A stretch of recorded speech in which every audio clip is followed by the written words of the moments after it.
नमस्कार, आप देख रहे हैं एचएनएन न्यूज और मैं हूं आपके साथ आलोक गौड़। 24 घंटे 24 रिपोर्टर में आपका स्वागत है। अपने इस खास बुलेटिन में हम लेकर आए हैं उत्तर प्रदेश की हर खबर, हर जिले से सीधी रिपोर्ट। जहां की खबर है, एचएनएन के रिपोर्टर वहीं से सीधे आप तक खबर लेकर आए हैं। देखिए रिपोर्ट। हॉस्पिटल पे हूँ जो कि अलीगढ़ के मैरिज रोड पे स्थित है। ये हॉस्पिटल जो है अंडरग्राउंड चल रहा है और इसमें मैं आपको दिखा दूं पूरा प्रीमिसेस। देखिए यहाँ पर जो है ये हॉस्पिटल में केबिन बना हुआ है इधर डॉक्टर का, और साथ में यहाँ पर आप देखेंगे यहाँ पर ओटी बना हुआ है जिसमें सीधे तौर पे लिखा हुआ प्रवेश वर्जित।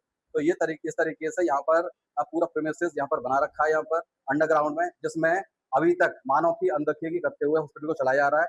ये कृष्णा हॉस्पिटल है जहाँ पर लगातार पूरे मानकों की अनदेखी की जा रही है, जबकि सीएम योगी आदित्यनाथ लगातार इस मामले पर अपने तरीके से संज्ञान ले रहे हैं। लेकिन यहाँ पर जो अलीगढ़ का प्रशासन है इस मामले पर कोई कार्रवाई नहीं कर रहा है। तो जिस तरीके से आप देख सकते हैं यहाँ पर पूरा प्रीमिसेस जो है, मैं आपको और दिखा देता हूँ। यहाँ पर देखिए जिस तरीके से यहाँ पर चैम्बर बने हुए हैं, यहाँ पर डॉक्टर भी खुद बैठते हैं, डॉक्टर पीयूष वासने यहाँ पर बैठते हैं और यहाँ पे पूरा अमला यहाँ पर बैठा हुआ है। यहाँ पे जितने भी पेशेंट हैं यहाँ पर देखिए जिस तरीके से लगातार यहाँ पर इस तरीके से मानकों की अनदेखी करते हुए ये हॉस्पिटल चल रहा है। लेकिन इसके ऊपर कोई बड़ी कार्रवाई अभी तक अमल में नहीं लाई गई है। प्रशासन के ऊपर कहीं ना कहीं एक तरीके से लापरवाही जरूर दिख रही है। अब देखने वाली बात रहेगी इस मामले पर अलीगढ़ प्रशासन किस तरह की कार्रवाई करता है। शशिकांत वासने के साथ मैं जितेंद्र गुप्ता, अलीगढ़। लखनऊ में कल उस समय हड़कंप मच गया जब मोहान रोड स्थित अर्स हॉस्पिटल के पास एक सेंट्रो कार में एक युवक की लाश मिली। उस युवक को गाजीपुर में तैनात अजय सिंह के नाम पे दरोगा बताया जा रहा है। यह जानकारी उसके जेब से मिले आई कार्ड के द्वारा हुई। गुरुवार को यह कार अर्स हॉस्पिटल के पास आकर रुकी और एक दिन पुरानी यह लाश बताई जा रही है।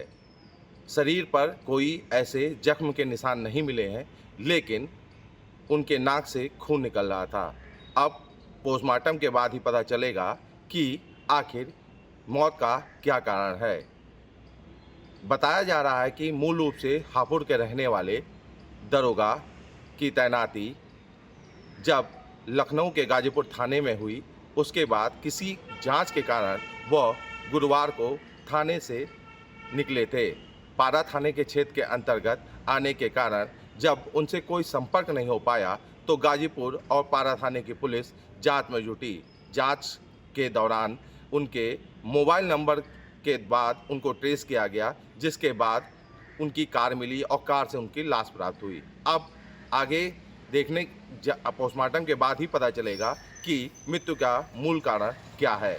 लखनऊ से प्रकाश सिंह बेस्ट, एचएनएन न्यूज। अलीगढ़ के थाना क्वार्सी क्षेत्र के एक छात्रावास की घटना सामने आई है जहां पर एक मासूम बच्ची के साथ घिनौनी हरकत करने का मामला सामने आया है। जो लोग हैं वाल्मीकि सेना के, वो आज एसएसपी ऑफिस पहुंचे। उनके द्वारा इस मामले पर गंभीरता लेते हुए कार्रवाई की डिमांड की गई है। मामले पर मुकदमा पहले दर्ज हो चुका है, लेकिन क्वार्सी पुलिस द्वारा इस मामले पर पूरी विवेचना अभी नहीं की गई है और न ही कोई कार्रवाई की गई है, जिसके चलते आज ये लोग एसएसपी पहुंचे और कार्रवाई की डिमांड की गई है, जिसके द्वारा और एसएसपी द्वारा इस मामले पर उनको आश्वासन भी दिया गया है कि जल्द से जल्द इस मामले पर कार्रवाई होगी। देखने वाली बात रहेगी कि इस मामले में क्या कार्रवाई होती है और कब तक गिरफ्तारी होती है। शशिकांत वासने के साथ मैं जितेंद्र गुप्ता, अलीगढ़। उत्तर प्रदेश 2027 आगामी विधानसभा का चुनाव जितना नजदीक आ रहा है, उतना ही राजनीतिक हलचल बढ़ती जा रही है। इस बीच आपको बता दें कि समाजवादी पार्टी के लिए जहां पर विपक्ष एक चुनौती के रूप में सामने नहीं आ रहा है, बल्कि उसके साथ साथ में अब समाजवादी पार्टी के अंदरूनी राजनीति में ही आपसी कलह शुरू हो गया है। जी हां, ये खबरें सामने आ रही हैं जहां पर अखिलेश यादव लगातार अपने संगठन को मजबूत करने में जुटे हैं, तो वहीं पर पश्चिमी यूपी से लेकर पूर्वांचल तक के नेताओं के बीच में लगातार विवाद बना हुआ है। इस बीच ये सुनने को मिला है कि मुरादाबाद की सांसद रुचि और इसके अलावा पूर्व सांसद एसटी हसन और विधायक कमाल अख्तर के बीच में लगातार विवाद देखने को नजर आ रहा है। अब ये अंदाजा लगाया जा रहा है कि क्या अखिलेश यादव जिस तरीके से अपने संगठन को मजबूत करने की कोशिश कर रहे हैं, क्या वह मजबूत होगा या फिर आपसी कलह का ये असर आगामी विधानसभा चुनावों पर अपनी छाप छोड़ेगा। वीडियो जर्नलिस्ट संतोष के साथ मैं रिया राय, एचएनएन न्यूज पर। लखनऊ में साइबर अपराध के खिलाफ पुलिस को एक बड़ी सफलता हाथ लगी। पुलिस ने एक फर्जी कॉल सेंटर का भांडाफोड़ किया, जो अमेरिका के नागरिकों को अपना निशाना बनाकर करोड़ों रुपए की साइबर ठगी को अंजाम दे रहा था। कार्रवाई के दौरान 7 आरोपियों को गिरफ्तार कर लिया गया है।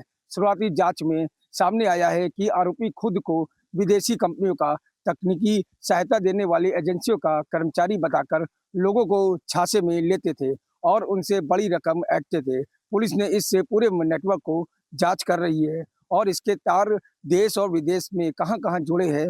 इस गिरोह को अब कितने लोगों को अपना शिकार बनाया है, पुलिस जांच में जुटी हुई है। कैमरामैन रोहित के साथ Nikhil Shrivastava, HNN news, Lucknow. UP के जनपद मुरादाबाद के थाना मुगलपुरा क्षेत्र के जहाज वाली बिल्डिंग पर उस समय हड़कंप मच गया जब अचानक से फूड विभाग की टीम ने आकर राशिद बिरयानी सेंटर पर छापेमारी कर दी। आपको बता दें, छापेमारी करते ही जो खाना खा रहे लोग थे वो आनन फानन में भाग उठे और जो दुकानदार राशिद बिरयानी थे वो भी दुकान छोड़कर भाग उठे। आपको बता दें, राशिद बिरयानी सेंटर की लगातार फूड इंस्पेक्टर के पास शिकायतें जा रही थी। उनके किचन में कुछ गंदगी तरीके से जो है खाने का जो पकवान है वो किया जा रहा था, जिसके बाद फूड इंस्पेक्टर ने अचानक से छापेमारी करी और जो खाने के सैंपल हैं वो कलेक्ट कर लिए। आपको बता दें, लगभग 3 घंटे तक जो फूड इंस्पेक्टर हैं वो राशिद बिरयानी सेंटर पर रहे और खाने के सैंपल लेकर रवाना हुए। आपको बता दें, जब राशिद बिरयानी के सेंटर पर छापेमारी की गई, जो आसपास की दुकानें हैं, एक लंबी जो है वो फूड मार्केट कहलाई जाती है, जो आसपास की दुकानें, सभी लोग जो है वो शटर बंद कर नजर आए। आखिर क्या वजह है जो जहाज वाली बिल्डिंग पर इतने बड़े खाने की मार्केट है, जो फूड इंस्पेक्टर के छापा मारते ही अपने अपने दुकानें बंद कर भाग गए? क्या कोई ना कोई खाने के पीछे लापरवाही ये लोग करते हैं जो इतना हड़कंप मच गया और दुकानें बंद कर दी? अब देखने वाली बात ये होगी कि सैंपल ले जाने के बाद क्या इसमें जांच की जाती है, क्या तथ्य सामने आते हैं। मुरादाबाद से HNN न्यूज़ के लिए खिजर अंसारी। कार के अंदर मिला गाजीपुर थाने के दरोगा अजय कुमार का शव। पुलिस जांच में जुटी। राजधानी लखनऊ के पारा क्षेत्र में उस वक्त सनसनी फैल गई जब गाजीपुर थाने के तैनात दरोगा अजय कुमार का शव उनकी कार के अंदर मिला। घटना की सूचना मिलते ही पुलिस के आला अधिकारी मौके पर पहुंचे और जांच शुरू कर दी। शुरुआती तौर पर मौत की वजह स्पष्ट नहीं हो सकी है, इसलिए पुलिस हर पहलू को ध्यान में रखकर मामले की जांच कर रही है। शव को पोस्टमार्टम में के लिए भेज दिया गया है, जिसकी रिपोर्ट के बाद मौत के सही कारणों का खुलासा हो सकेगा। फिलहाल इस घटना से पुलिस महकमे में हड़कंप मच गया है और अधिकारी पूरे मामले की तह तक पहुंचने की कोशिश में जुटे हुए हैं। कैमरामैन रोहित के साथ निखिल श्रीवास्तव, HNN न्यूज़, लखनऊ। आपको बता दें कि बरेली में हत्याओं का सिलसिला थमने का नाम नहीं ले रहा है। ऐसे ही ताज़ा मामला बरेली के थाना आंवला क्षेत्र के ग्रामीण जो किसान, जिसने एक लोगों के जो है धान रोपाई की थी, रोपाई करने के बाद वो 250 रुपये लेने गया, मात्र 250 रुपये के लिए उन्होंने गाली देना शुरू कर दिया। जब पूरन लाल अपने घर पहुंचता है तो दबंग लोग लाठी डंडे लेकर उसके घर पर पहुंच जाते हैं और इसको लाठी डंडों से इतना पीटा, घायल कर दिया कि उसको अस्पताल ले जाते समय मौत हो गई। आने फाने में पुलिस पहुंची, पुलिस ने वहां पर जांच की। जांच करने के बाद में जो जिन दबंग लोग थे जिन्होंने उसको मारा पीटा था, घायल किया था, दबिश देने लगी पुलिस, जिसमें 2 लोग पुलिस ने गिरफ्तार कर लिए हैं। उनसे पूछताछ हो रही है और बाकी जो नाम निकल के आ रहे हैं उनकी भी गिरफ्तारी का प्रयास किया जा रहा है। लेकिन बरेली में मामला देखने में आया कि जमीन के लिए हो या पैसों के लिए हो, आए दिन हत्याएं लगातार हो रही हैं। लेकिन एक जमीन और एक पैसों के लिए हत्याएं होना कितना गंभीर मामला है। बरेली से HNN न्यूज़ चैनल के लिए परवीन सर। जनपद बदायूं के बजीरगंज थाना क्षेत्र के मुड़िया 87 गांव में उस वक्त बड़ा हादसा हो गया जहां धान की फसल की रुपाई करने के लिए 1 दर्जन से अधिक बच्चे ट्रैक्टर ट्राली में सवार होकर जा रहे थे। इसी दौरान ये हादसा हो जाता है और बच्चे ट्रैक्टर ट्राली के नीचे दब जाते हैं। स्थानीय लोगों और ग्रामीणों की मदद से बच्चों को बाहर निकाला जाता है और नजदीक की CHC बजीरगंज पर भर्ती कराया जाता है। यहाँ कुछ बच्चों की हालत नाजुक देखते हुए डॉक्टर CHC से मुरादाबाद हाई सेंटर के लिए रेफर कर देते हैं और कुछ जो बच्चे सामान्य स्थिति में होते हैं उनका हल्का फुल्का ट्रीटमेंट देकर डॉक्टर बच्चों को घर भेज देते हैं। आपको बता दें, बरसात के ही समय में लगातार धान की रुपाई की फसल का काम चल रहा है और इसी दौरान बच्चे अपने खेत पर धान की रुपाई करने के लिए जा रहे थे। इसी दौरान गड्ढे के पास में पहुंचते ही ट्रैक्टर का पहिया स्लिप हो जाता है और अनियंत्रित होकर ट्रैक्टर ट्राली पलट जाती है, जिसमें 1 दर्जन से अधिक बच्चे दब जाते हैं। मुड़िया 87 गांव में इस घटना से हड़कंप मच गया। HNN न्यूज के लिए मैं न्याज़ी से गाजियाबाद में रेड अलर्ट जैसी स्थिति पैदा हो गई है। गाजियाबाद के सिटी फॉरेस्ट पार्क में पानी इस कदर भर गया है कि पूरा सिटी फॉरेस्ट जलमग्न हो गया है।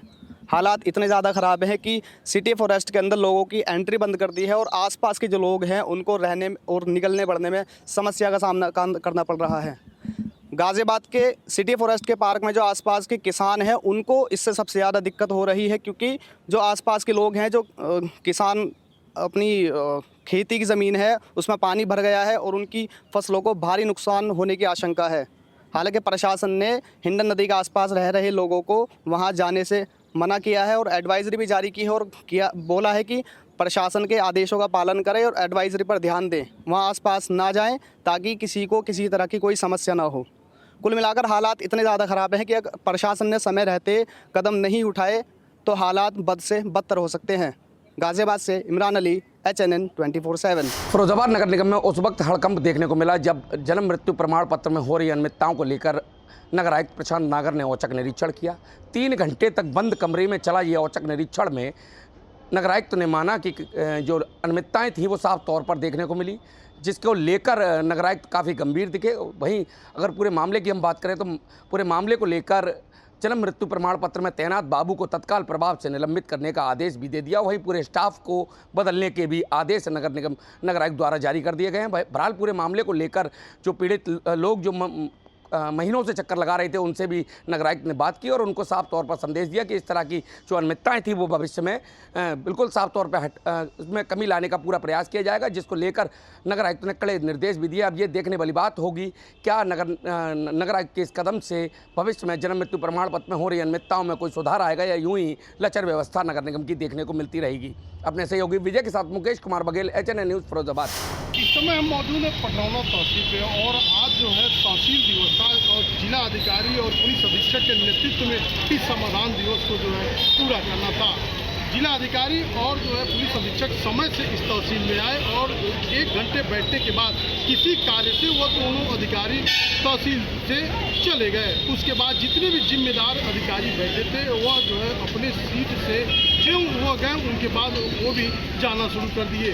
अभी लगभग जो है 1:20 हो रहा है और देखा जाए समाधान दिवस में तो लगभग 75% कुर्सियाँ खाली हैं और जो भी कुछ ऐसे कर्मचारी बचे जो बैठे हैं वो अपने मोबाइल में व्यस्त हैं। ऐसे में जो जनता है जो अपनी समस्या लेके अपने फरियाद को लेके आई थी यहाँ पे समाधान के लिए, तो उनका समाधान नहीं हो पा रहा है और इस तहसील का चक्कर लगा रहे हैं। अब ये देखना होगा कि जिलाधिकारी इसको संज्ञान में लेकर किस प्रकार की कार्रवाई करते हैं। कुशीनगर से शैलेंद्र गुप्ता, HNN न्यूज़। प्रतापगढ़ में आज जो है राजापाल चौराहे से लेकर जजेस कॉलोनी तक रोड को क्लीन किया जा रहा है। मामला ये है कि बहुत दिनों से रोड के किनारे फुटपाथ पे लोग अतिक्रमण किए हुए थे, छोटी छोटी दुकानें व ठेला लगाकर कब्जा किए हुए थे। इससे राहगीरों को काफी दिक्कत हो रही थी। कई जिलाधिकारी आए गए, लेकिन इस बार जब नए जिलाधिकारी यहाँ पे आए उन्होंने समस्या को देखा, जाम को देखा। जबकि यह रोड सीधा जाती है मेडिकल कॉलेज के लिए, जहाँ एम्बुलेंस आए दिन फंसती रहती है। इसे देखकर वहीं पर कई लोगों की शिकायत भी रही कि काफी जाम का सामना करना पड़ता है। इसे देखते हुए जिलाधिकारी ने तुरंत फैसला लिया और नगर पालिका को आदेश दिया कि जल्द ही जल्द रोडों पे जो अतिक्रमण किया गया है उसे हटाया जाए। इसी को लेकर आज जिला प्रशासन द्वारा, नगर पालिका की टीम और पुलिस प्रशासन द्वारा आज जो है राजापाल चौराहे से जजेस कॉलोनी के अगल बगल में जितनी भी दुकानें अवैध तरीके से दुकान है उन्हें हटाई जा रही है। और ये भी यूँ का कहना है कि जो लोग नहीं हटाएंगे उनको उनके खिलाफ अगली बार कार्रवाई की जाएगी और उनको नोटिस देके अगली सूचना तक भी हटाया जाएगा। HNN न्यूज़ के लिए पवन सिंह, प्रतापगढ़। उत्तर प्रदेश की सियासत में 2027 विधानसभा का चुनाव अब काफी नजदीक आ चुका है और इस बीच समाजवादी पार्टी के माध्यम से PDA रथ यात्रा निकाले जाने का आयोजन जल्द ही होने वाला है। ये बताया जा रहा है कि PDA की ये रथ यात्रा दलित, पिछड़ा वर्ग और जो अल्पसंख्यक वर्ग है उनके साथ जुड़ना इसका मकसद है। ये कहा जा रहा है कि समाजवादी पार्टी अपने PDA के पारंपरिक वोटों को और भी ज्यादा मजबूत करना चाहती है। पीडीए का ये नारा है, संविधान बचाओ और पीडीए बचाओ। दरअसल पार्टी का ये मानना है कि किसी भी तरीके से जो दलित वर्ग है, पिछड़ा वर्ग है और अल्पसंख्यक वर्ग है, उनके साथ मिलकर चलना है और उन तक अपनी पहल को बनाए रखना है। राजनीतिकों का ये कहना है कि 2027 के इस विधानसभा चुनाव में समाजवादी पार्टी के माध्यम से निकाली जा रही ये यात्रा आने वाले चुनाव पर अपना असर डाल सकती है। अब ये देखने वाली बात होगी कि आखिर इस यात्रा का असर चुनावी राजनीतिक समीकरण पर कितना पड़ता है और आगामी विधानसभा चुनाव में कौन अपनी छाप छोड़ता है। वीडियो जर्नलिस्ट संतोष के साथ मैरिया राय, HNN न्यूज पर। बुलंदशहर की खुर्जा नगर पालिका की आज बोर्ड बैठक आयोजित की गई, जिसमें अधिशासी अधिकारी नगर पालिका अनवर हुसैन, पालिका अध्यक्ष अंजना सिंघल समेत 30 सभासद उपस्थित हुए। 30 में से 25 सभासदों ने अपनी सहमति जताई, जिसके बाद करीब 102 करोड़ रुपए का बजट पास कर दिया गया है। मामले में जानकारी देते हुए अधिशासी अधिकारी नगर पालिका अनवर हुसैन ने बताया कि शासन की मंशा के अनुकूल ये बजट पास किया गया है। इस बजट से शहर के सड़क, नालियां और जो भी विकास कार्य हैं वो कराए जाएंगे। साथ ही प्रदूषण मुक्त शहर बनाने के लिए भी उस कार्यक्रम का आयोजन किया जाएगा, ताकि जो शहर की हवा है उसको साफ किया जा सके। शहर से साफ सफाई होगी तो जो इसकी वायु गुणवत्ता है वो उसमें भी सुधार आएगा। साथ ही उनका कहना है कि शहर में जो भी विकास कार्य होने हैं वो इस बजट के तहत शहर में विकास कार्य कराए जाएंगे। हालांकि जो 5 सभासद हैं उन्होंने इसका विरोध जताया है, लेकिन 25 मेंबरों की सहमति के बाद इसमें 102 करोड़ रुपए का बजट शहर के लिए पास हो गया है। तो वाकई ये शहर वासियों के लिए एक अच्छी खबर है। 102 करोड़ रुपए से शहर का विकास कार्य होगा। अपने सहयोगी फिरोज मलिक के साथ में हामिद सैफी, HNN न्यूज, बुलंदशहर। और यहाँ फिलहाल इस बुलेटिन में सिर्फ इतना ही। देश और दुनिया की खबर देखने के लिए आप देखते रहिए HNN न्यूज।